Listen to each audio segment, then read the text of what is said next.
And here we are, folks, the last build of Special Projects Pack number 9. It's been another fun week. I was heartened to see how many of you enjoyed certain builds. Some of them surprised me, actually. The Megane had a lot more love, for example, than what I was expecting it to have. I thought it might be one of the more vanilla cars of the pack, but you seem to enjoy it quite a bit, which is great to see. This one, some of you may recognise. Some of you might think, that seems awfully familiar.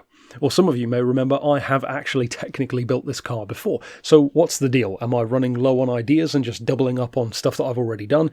Well, actually no, because this one is what I wanted to do the first time around. Because way back before I was even doing Special Projects packs, I made a replica, or at least a modernised version with current graphics, of the iconic mini rally car from Gran Turismo 2.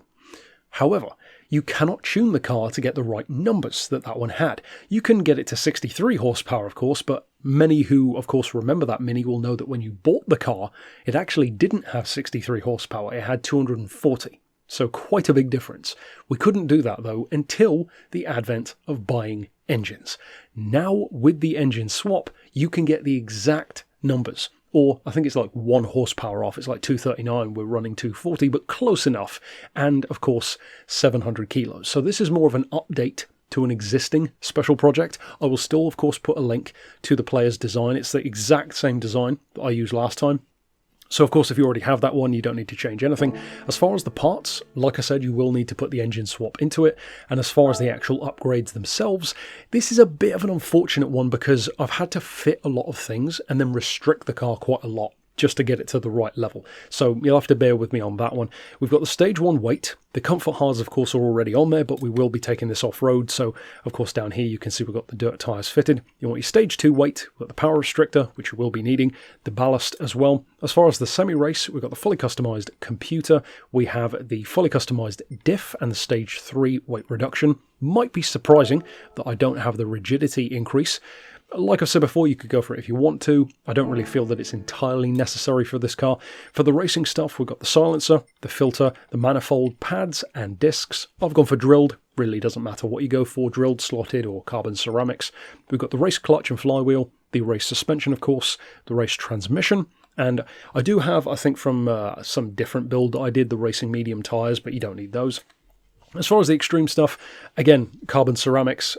I think those were a holdover again from a different build, so you don't need those unless you want them. We've got the hydraulic handbrake, of course, for that manoeuvrability. Naturally, the steering angle adapter as well. You could go for snow tyres, obviously, if you want to take it on a different kind of off-road track.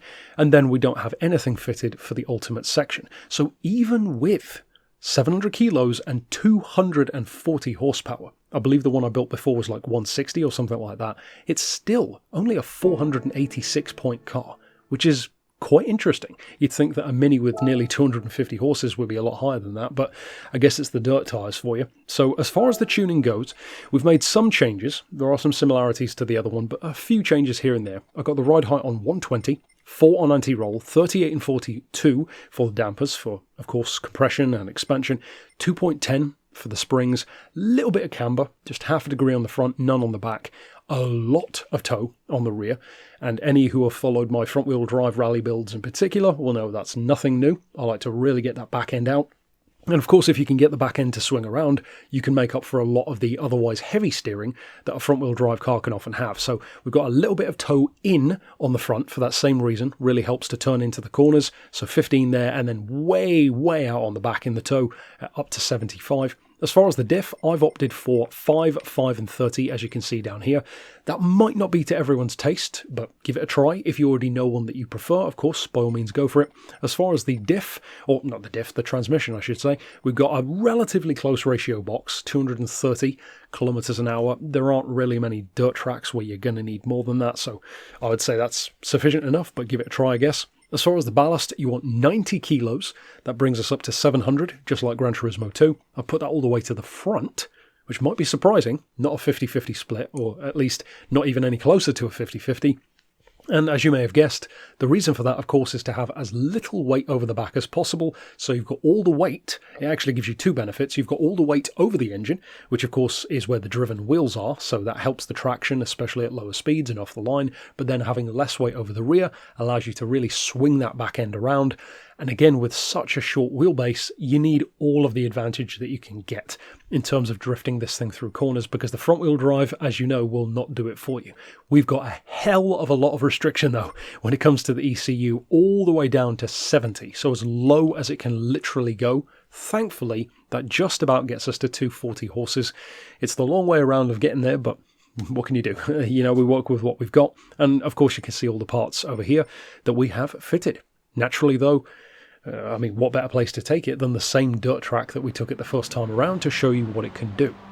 Now, this one is not, I will say, as much quicker as I was initially expecting it to be. Given how much horsepower it has, it's only about 1.3 seconds, I think it is, quicker than the lap that I did before.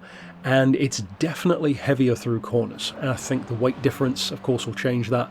The increase in torque, I believe, might be a big culprit for that, because with the lesser powered engine with a lot less torque, you can kind of just, you know, thrash it through the gears. Whereas with this, that, I believe it's Honda engine, if I recall correctly, yeah, the 2020 Civic engine, you've got way more horsepower, but way more torque, especially low-end torque, which is funny to think of a Honda as having good torque, but in comparison to at least the old Mini engine, it is a lot more torque. So you can definitely feel the weight difference.